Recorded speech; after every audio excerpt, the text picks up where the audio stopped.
Good day, everyone. This is Marcus Norman, Gentleman Style Podcast, your host of the #1 podcast coming to you live in America. And today we have an incredible guest, Miss Sulonda Smith. All the way across the country, she was able to fit us in her schedule. And we just want to say thank you on behalf of myself and behalf of my audience. I want to say thank you for giving us the opportunity, the time to interview you today on my show.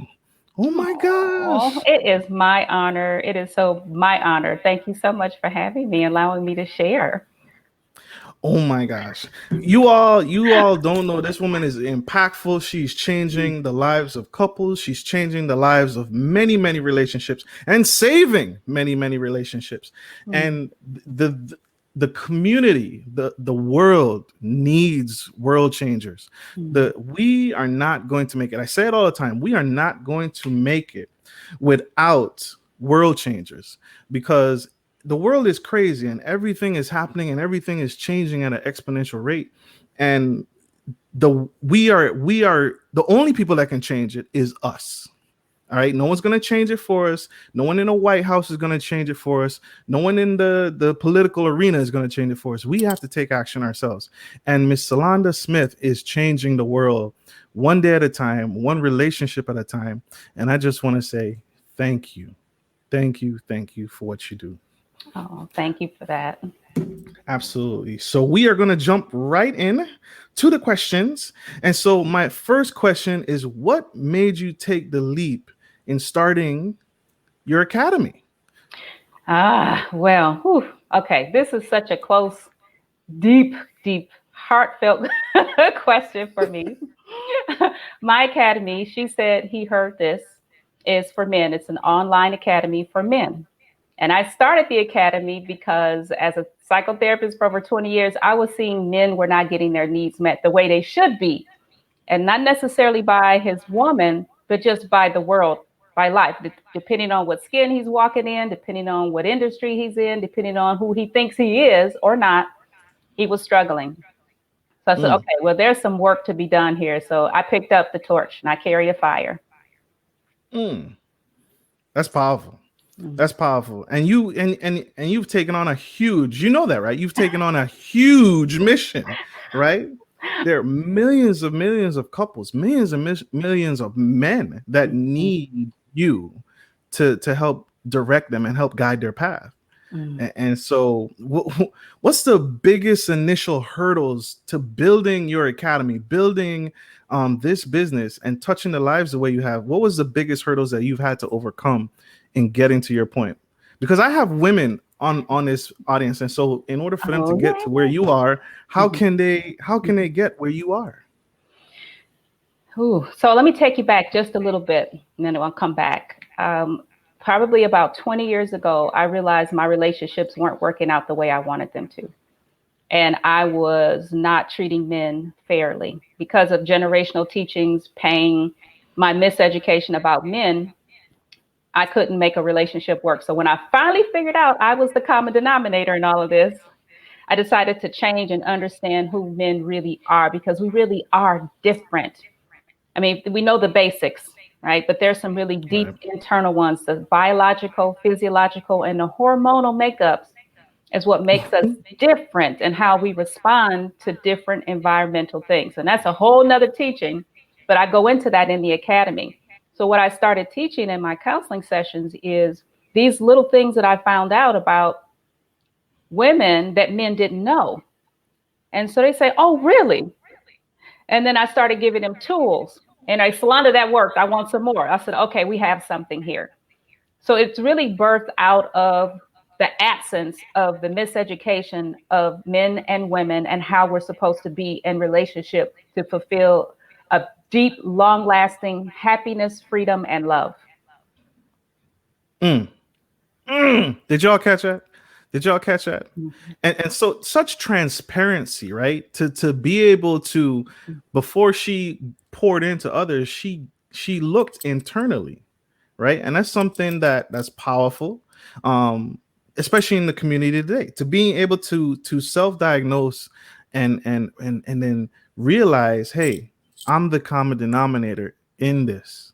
What can I improve? What can I work on with me? That is so powerful. So around that, did you ever deal with the contention from your close friends and family concerning this journey of yours? And how did you handle it? And what do you do differently looking back on hindsight? What would you change, if anything at all? Okay, well, I did get the eyebrow raise. Mm. The one Mm-hmm. eyebrow raise, right? I did get that from some people, Mm-hmm. especially men, where they literally said, "Don't no man want to know none of that stuff," quote unquote, What? with the double What? negatives and everything. Don't no man want to know nothing about that stuff. Foolish. So yes, I Foolishness. had some men who thought that way. Some women would say, "Well, men don't want to learn. Men are just stubborn," and all the other adjectives that they may have, which I'm sure we all have heard. Whether we want to or not. Yes, that was my biggest hurdle. People who really didn't believe that people could change, regardless of your gender. I innately believe most people really want to be happy. But because it isn't a given and that we have to work at it, many people don't want to work at it. They just want the world to evolve and morph around them to make them happy instead of putting in work to really be happy. Because two people who are happy, you can do anything you want to be, or do or be anything you want to be. Uh, Change the world. Absolutely. And today, for me, my fire keeps going with this because I have more and more men who eyebrows perk up, but this time they perk up and, okay, well, what do I do if she does this? They start asking questions right away. What do I do Mm-hmm. if she says that? And it makes me happy because that reinforces the work that I do. I know there are men who want this information, regardless of what was told to me by those men who didn't want to be involved, and the women. But most people, they're happy I'm doing the work. When I talk to women and tell them what I do, oh, let me send you my man. Fly them out.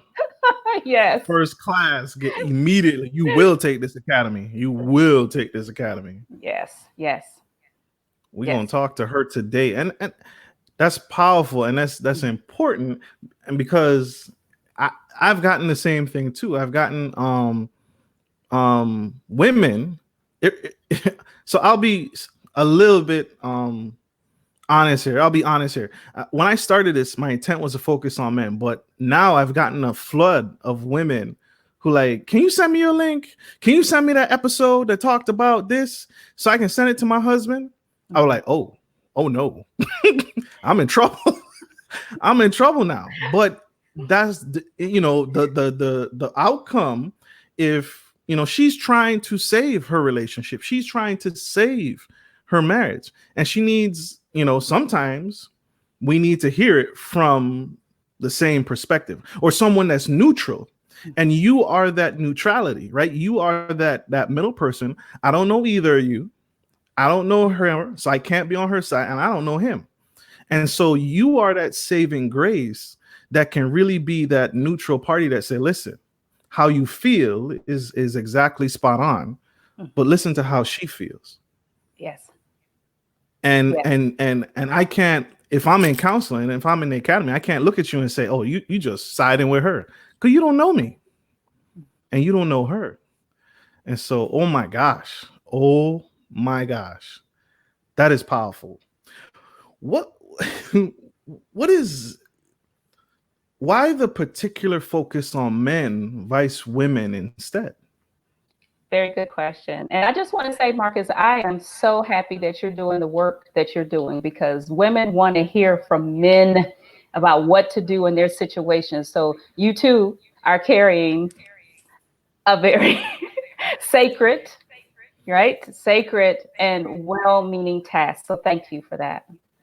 Thank you. Thank you. I You're appreciate you welcome. very much. Yes. So I work with men. I've worked with women too. I used to run a course called Sacred, Sexy, and Satisfied for women. Oop. And yes, Sacred, Sexy, and Satisfied. I Look at like those that. I eyes. like that. I like that. I like that. Yes. And it was all about her stepping into her feminine if she's forgotten how to or never even thought about it as a way to truly get what she wants out of life, including the people in her life while they also are nourished by her while she's doing that. And I also taught them about men, who men are, how they function, what doesn't work with them, what works with them well. Like I did that. And I have a really close, yes, friend of mine who actually works with women. She still works with women. There's a lot of people that work with women, teaching them these tools. And that's the reason why I decided to work with men, because I don't know of many people working with men the way I am as a woman, as a professional woman, as a woman with melanated skin. I don't see that a lot. So competition, I haven't seen any, but to be honest with you, I don't consider anything competition, because we're all working this together. We all have a piece of the puzzle, and we put the pieces together. It's one big picture, and we're all helping to fill the gaps. Ooh. Who do you see more? Do you see more us? I'll say us. Do you see more of us, or do you kind of see a even balance between other races, Asian, Indian? Can I imagine everyone struggles with relationship, or do you kind of see a particular struggle in the Black community, in the Black household? Yes. So professionally, I work with all races. I work with everybody. And what I see is that there's a struggle across the board. It might manifest differently in the household, but there's always a problem with communication, misunderstandings, miseducation of a particular gender, not understanding a person's behaviors that were most likely designed when they were a child, because we bring patterns from being a child, whether we were the scapegoat, the caregiver, the crybaby, the tattletale. We bring those behaviors to our adult relationships, but because they are now on automatic pilot, we don't realize we don't need them anymore, and they wreak havoc. So that's the problem. That's powerful. That's powerful. And so you all have to, if you're in a relationship, pursuing a relationship with the goal to be married, you all have to go to this academy. She's saving lives, she's saving marriages, and we cannot do this alone. And so when I saw the teachings and saw Miss Smith, Miss Sulonda live, she has a specific focus for 30 to 40-year-olds. Can you tell us a little bit about that? Is there a particular struggle in men in that age group? 30 to 40-year-old men are more open to learning than men over 45. Now, I don't want to generalize. So all the men over 40 like, what? That's not true. Yeah, they just jumped up. What? Well, I'm glad I got your attention now. But I didn't mean it as an insult. What I've found over the years, because I've been counseling over 20 years. I've been a psychotherapist for over 20 years, have seen all kinds of things and all kinds of people, all different ethnicities, political stances, income, celebrities, just folks trying to make it, everybody. Okay, it doesn't matter.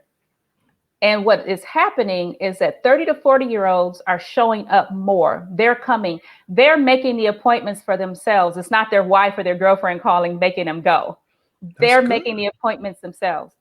And they're more emotionally expressive, and they're more apt to try the tools and to listen to a different perspective. That's why I work with them, because they're open. Now, there are people over 40. I have clients over 40 as well who are just as willing to learn, no doubt. And I'm so happy that they're open to that. But that target market, it's usually professionals, IT people, mathematicians, engineers, very, very left-brained people who don't have like strong communication skills or haven't learned them yet, or who are interested, or who don't know how to process their emotions. Business people, men who really want loving, long-lasting relationships and feel like they matter. They just need some tools.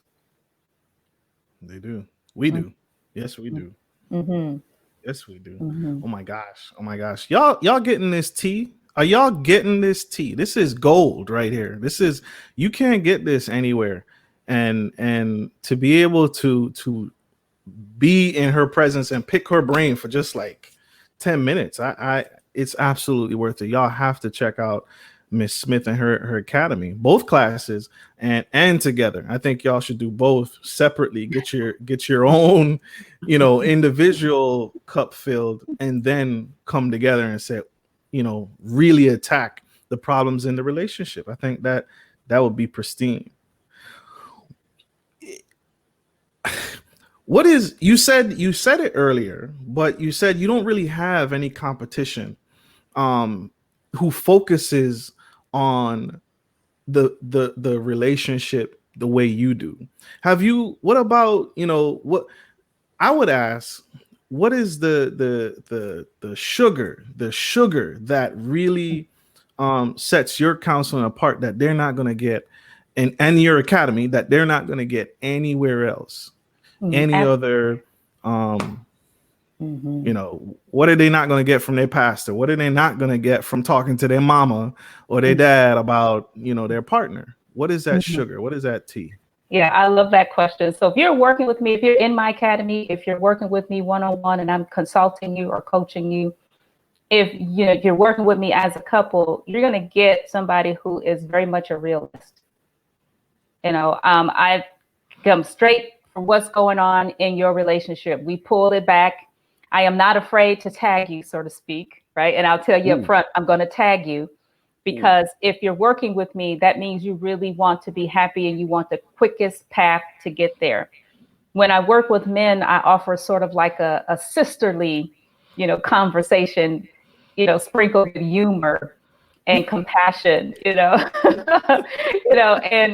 a gentleness that comes from, a woman who knows who she is, very much stands in her feminine, but also balances her masculine. I have 8 brothers, Marcus. What? Yes, sir. I have What? eight brothers. So I'm like the coach, the consultant, the therapist on tap. Help us. Help me. Help Yes. us. Yes. Oh my God. So y'all hear that? That's a world of experience. That's not only the education and the education piece, but the realistic real world piece. And I can say this from experience. Your counselor doesn't have that real world experience. Your counselor, I've went to counseling before, and did it help?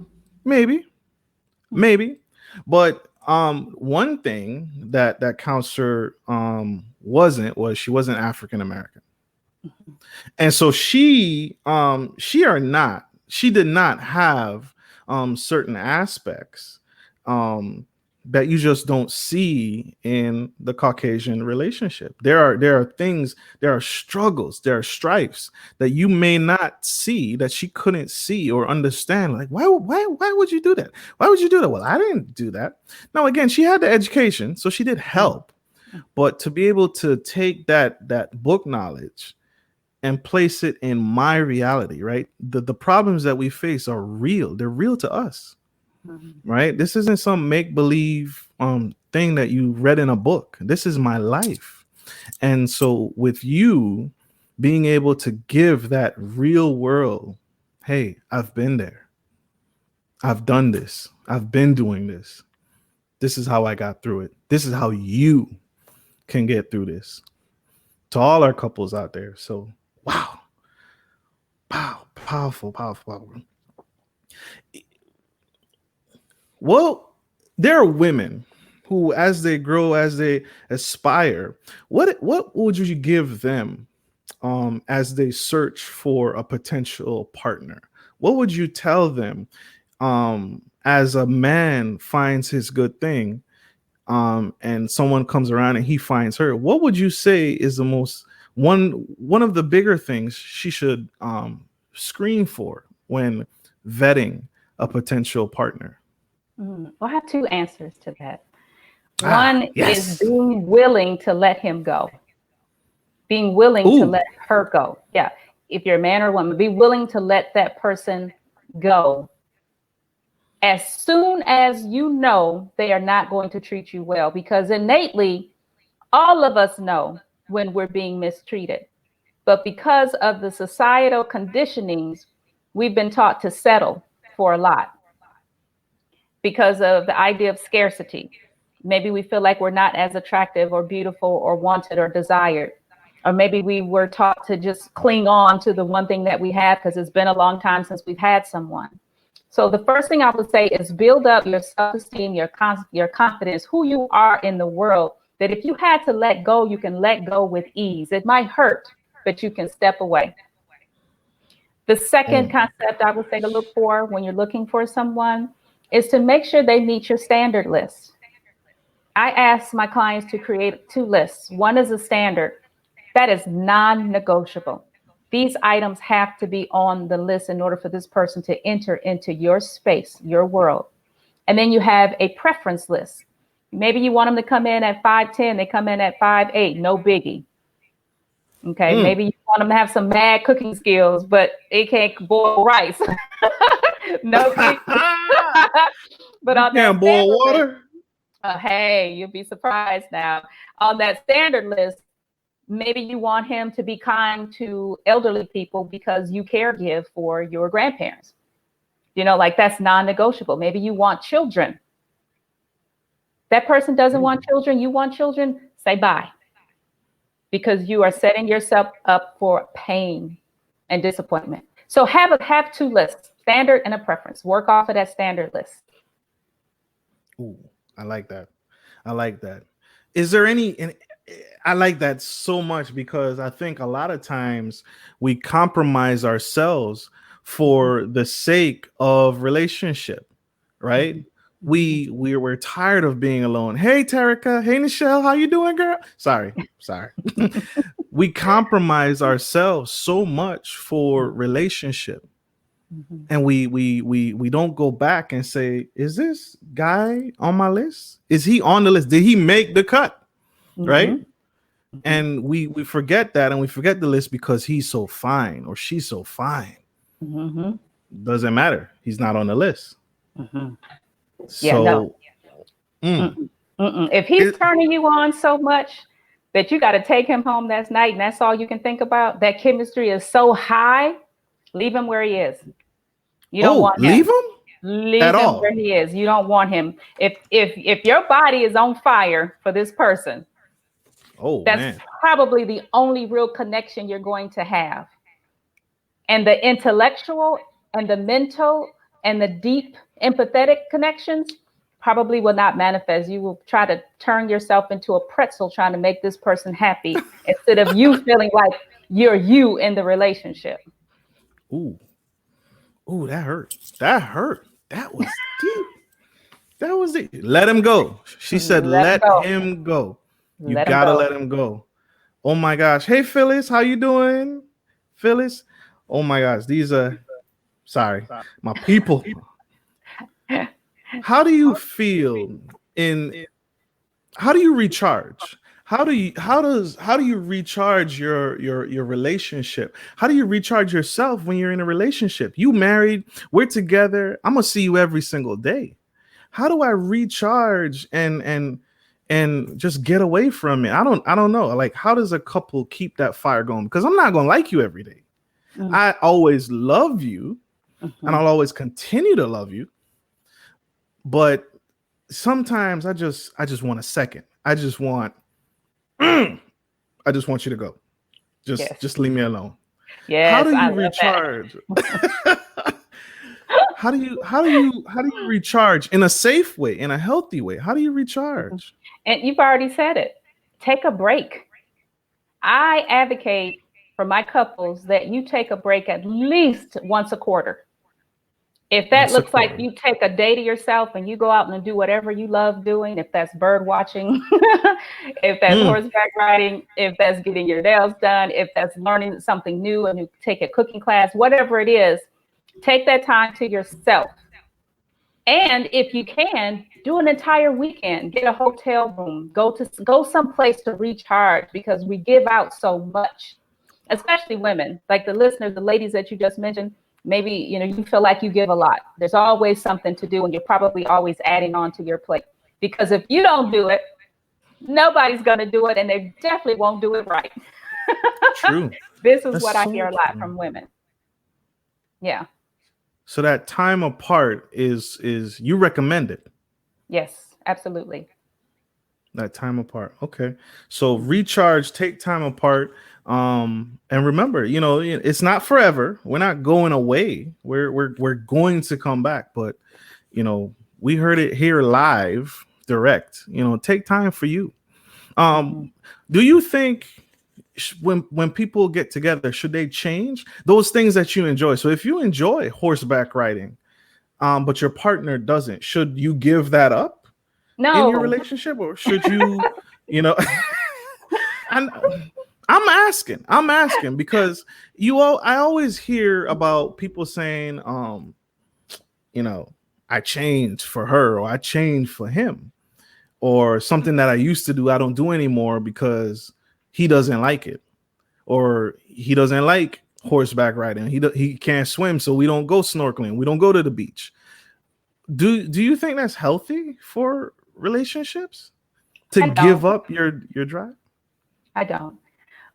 There's always going to be items that your partner does not enjoy doing as much as you do. And that's why you take your time off. You go and do the thing that you enjoy doing. If it happens to be in the middle of the quarter when you take off, go with a friend who loves doing that with you. Explain to your Mm. partner, I love this. I feel so good when I get to do this thing. Like, this is my thing to do. When I come back, I'm happy, I'm peaceful, I'm giving, I'm not yelling, I'm not nagging, I'm not complaining. If I get to do my thing, you don't have to worry about me getting on you about anything. So we have to learn how to share. And definitely, I don't think that people should be changing for anybody. I think you make adjustments, you can make behavioral adjustments, but to change who you are means you never really entered that relationship authentically and genuinely in the first place. Ooh, that's good. That's really good. So don't change who you are, folks. Don't give up on your dreams. Don't give up on your passions, the thing that you meet most. And that's crucial. Like I said, I hear it all the time that they give up the things Mhm, that they enjoyed before they met their partner. Well, why mhm, should you? Why did you do that? If you enjoy it despite of it, you should continue on, and you should continue to do it, and because it makes you happy. mhm, It makes you happy, and you want to be happy in your relationship. You want to remain happy, and in order to stay happy, mhm, do what you enjoy. Do the thing that gives you joy. Even if your partner, you can do it apart from each other sometimes. That's okay. mhm. That's okay.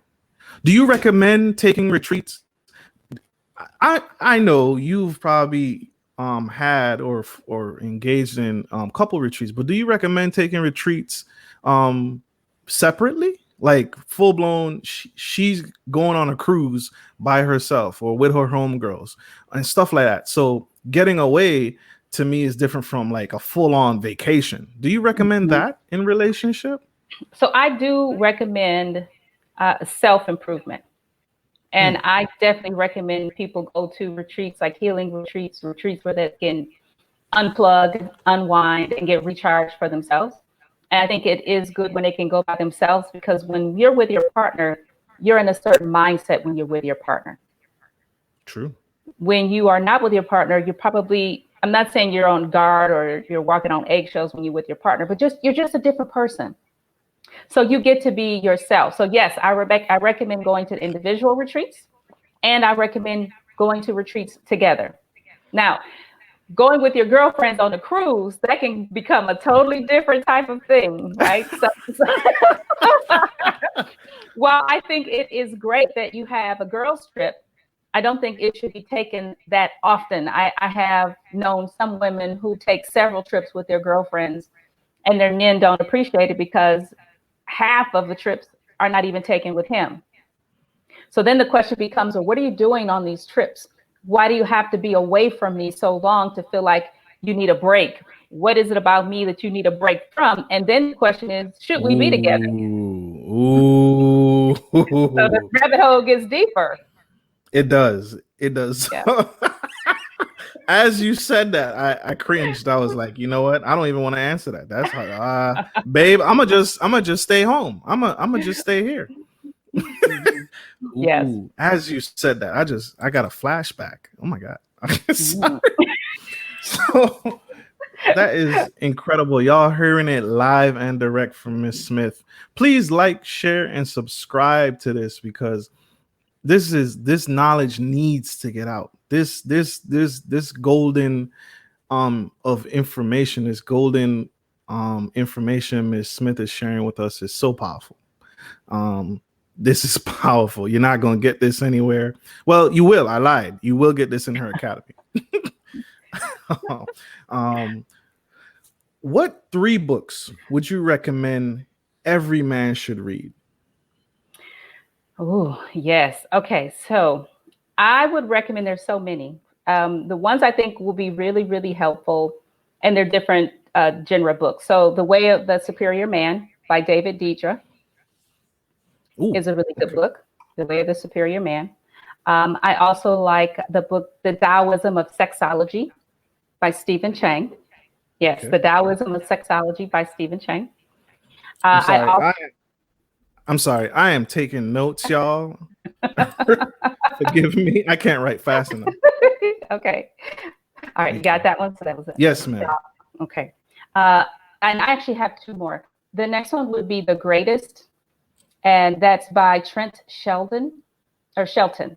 Trent Shelton, The Greatest, and it's also like a empowerment book for men. And the last one I would recommend would be Legacy by James Kerr. Mm. So there's a combination of books there that has to do with your spirituality, with you stepping into your own personal growth and development, how to fortify your health. The sexology book is not only about sex, but it's also about your health, your internal health. And then also Legacy is about your money. It's about building wealth and empowerment. Ooh, okay. Mhm. Good, solid books. Give them a whole picture. I think you Mhm. can get. I haven't read any of those, so I will be doing that now, because I want to step in when I make that transition to marriage. I want to step in as a whole person. I want to be a well-rounded man for my Mhm. family. Mhm. Um, who is your hero and why? My hero is my mom. Okay. It's my mother. It's my dad too, but it's my mom because she's been through a lot in her own life, and she tends to kind of like shelter things. She shelters a lot of things, Yes, ma'am. and for her to watch her blossom like a butterfly over the last few years has been such a pleasure for me. And I just love her person, who she is. I just love her because she's always been behind me, no matter how crazy the idea was that I came up with. Like back in the day, I don't know if you remember, but I sold beepers when they first came out. Right? What? Right. Like I'm What? dating myself now. I sold beepers when they first came out. I sold the Art Deco when it came out. I sold bath salts. I mean, I've worked at a gas station.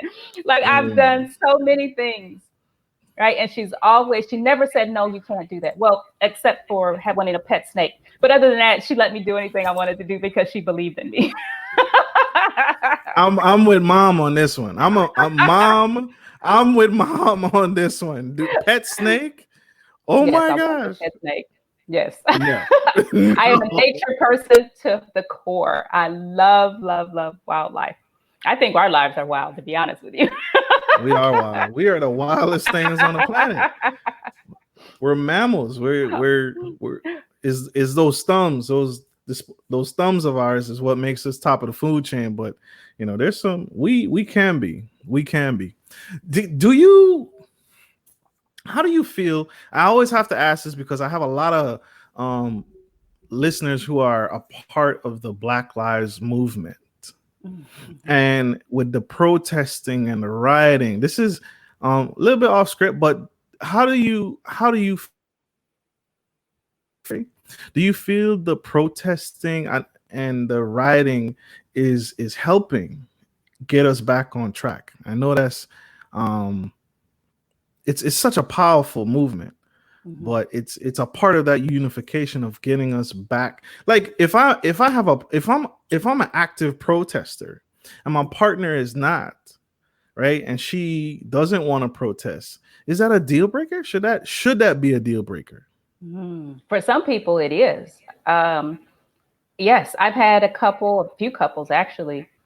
One is a Trump supporter, and the other one is not a Trump supporter. Oh my gosh. Yeah, so it's been quite amazing to see how their conversations sometimes evolve, but a lot of times devolve because That's because people look to their politics as like a part of their identity. I'm not true. saying that's a right or wrong thing, but some people look to the politics as a part of their identity. So when you're challenging their political point of view, you're challenging them as a person. So it goes a lot deeper. It can be very difficult if somebody is protesting and somebody is choosing not to, but it really depends on the reason that they're not choosing to protest. Is it because they are wanting to preserve their lives? Are they afraid something will happen? Will they feel like what they're doing really doesn't make a difference? Like some people don't vote because they don't think it makes a difference. So why do Ouch. anything? So I believe that people really have to talk and have deep conversations to really understand the reasoning someone has chosen to do something, because many times it's much deeper than what has been expressed. There's a story attached to it that when they hear the story, they have more compassion and understanding for that person's life path and choice. I don't know how that couple survives. I, I don't know. I don't know if I could survive if my partner isn't on the same political bench that I am. We looking across the room just snirking at each other. She's on that side, and I'm like, that's hard. Politics in the relationship. Yes. Oh, And religion too. Same thing with, it doesn't just have to be the present president, somebody liking him or her or not, but it can also be religion. It could that's be true. anything, really.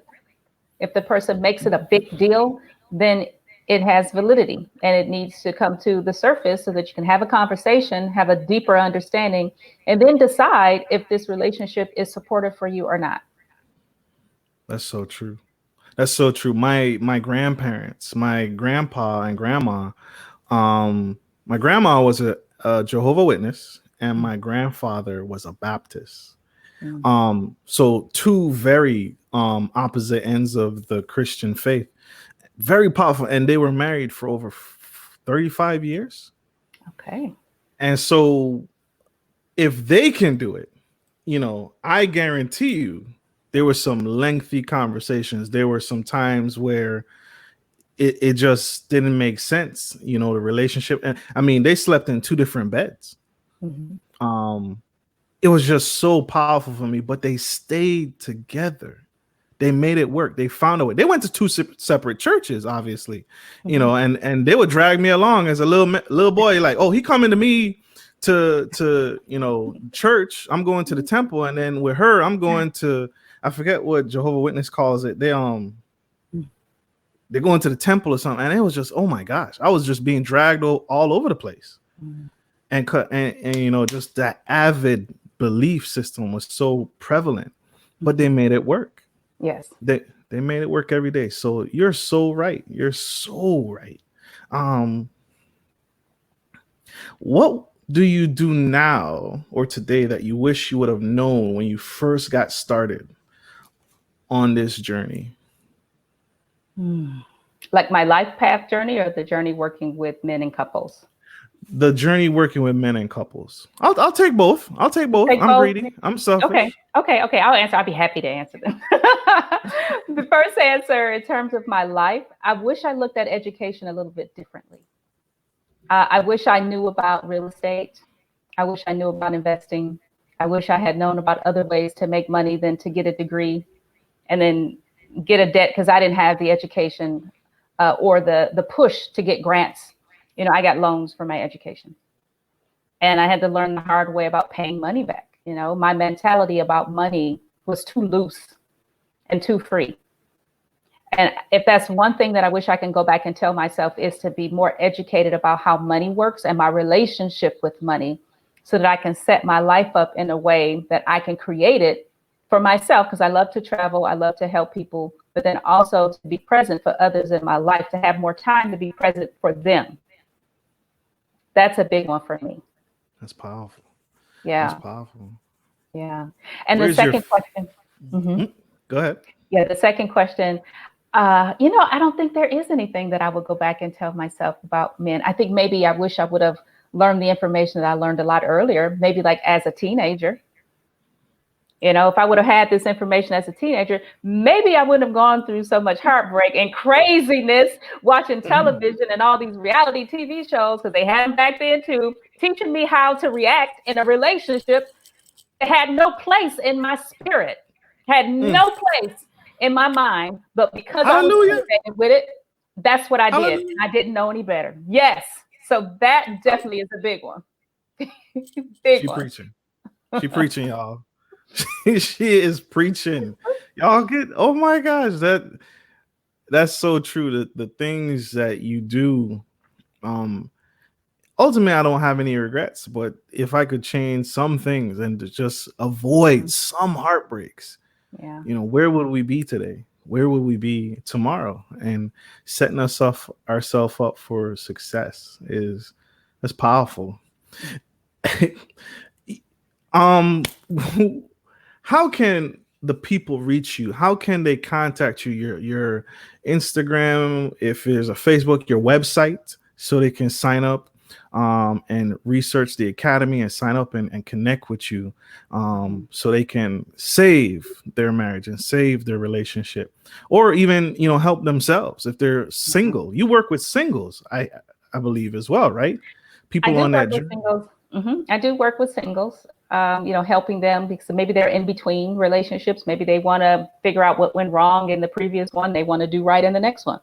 So I do work with singles, mostly men though. And then I do work with Yep. couples.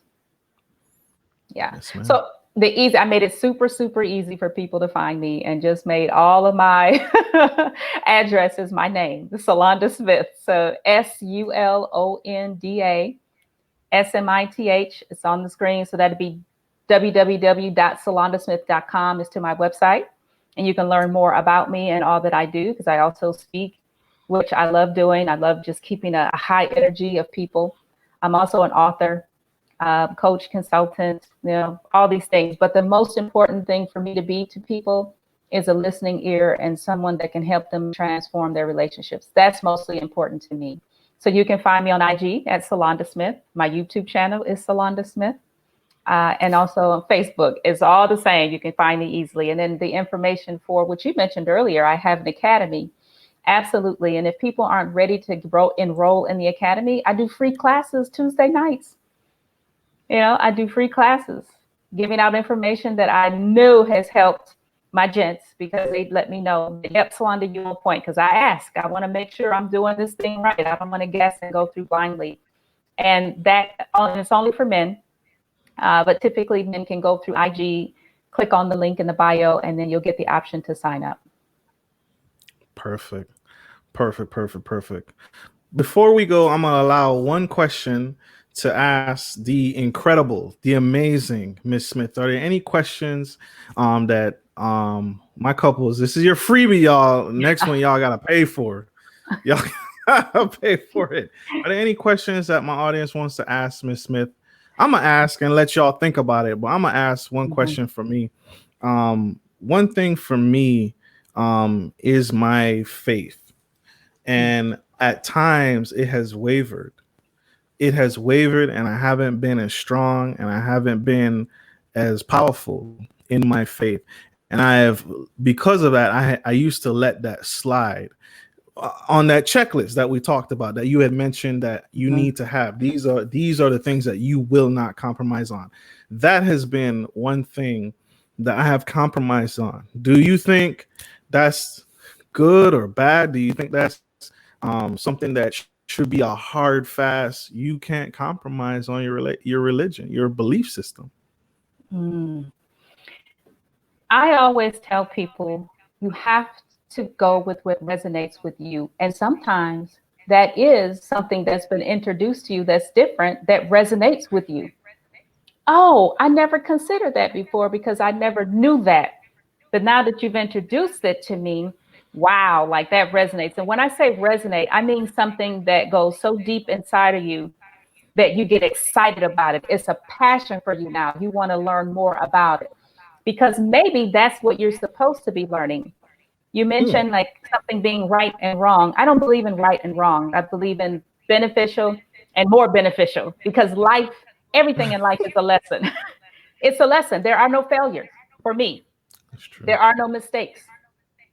There is an opportunity to learn so that you can do something different, to continue your path on your journey to be your absolute greatest potential. We are all works of clay and we're always being remoted. So if you remember that you are not supposed to dry up, don't let yourself dry up, right? Remain True, moist, remain true, valuable. true. Oh my goodness, Yes, you can ma'am. have so many beautiful experiences and not get stuck. So sometimes people do change their faiths based on information that they learn. But sometimes if that faith is what you know resonates for you in this moment, then stick with it because it's working for you. And don't let anybody take that from you. Then you'll have to decide, does my partner, can they work with me on this? Are they the same with me on this? And how does that make me feel? What position does that put me in? And what do I need to do? And don't be afraid to do it. Amen. Yeah. Amen. I wish I could give you this microphone so you could drop it. So you could just I just want you to just I wanted you to just drop it right there and walk off stage or something. Okay, proverbial microphone. Proverbial microphone. Bam. Take that. Take that. Miss Smith, thank you so much for joining us, joining me, helping me grow. This has served me. And you making the time and carving out time to be with us tonight and help us. Because we need you. Again, we need you doing what you're doing. Please never stop. Please never give up on us. Because we need you. We need you doing what you're doing and saving relationships, saving our men. Our men need you more than ever, so we can get back to what's important, what's truly important. So, ladies and gentlemen, this is our show. My wonderful, incredible, amazing celebrity, Miss Sulonda Smith, coming to you live, a Gentleman Style Podcast. We thank you for the time. Thank you for tuning in, and thank you for this time and this show. We appreciate you, men. Like always, take care of your families, take care of your homes, and take care of business. This is Gentleman Style Podcast. Marcus Norman and the incredible Miss Sulonda Smith signing off. Love you. Bye. Bye.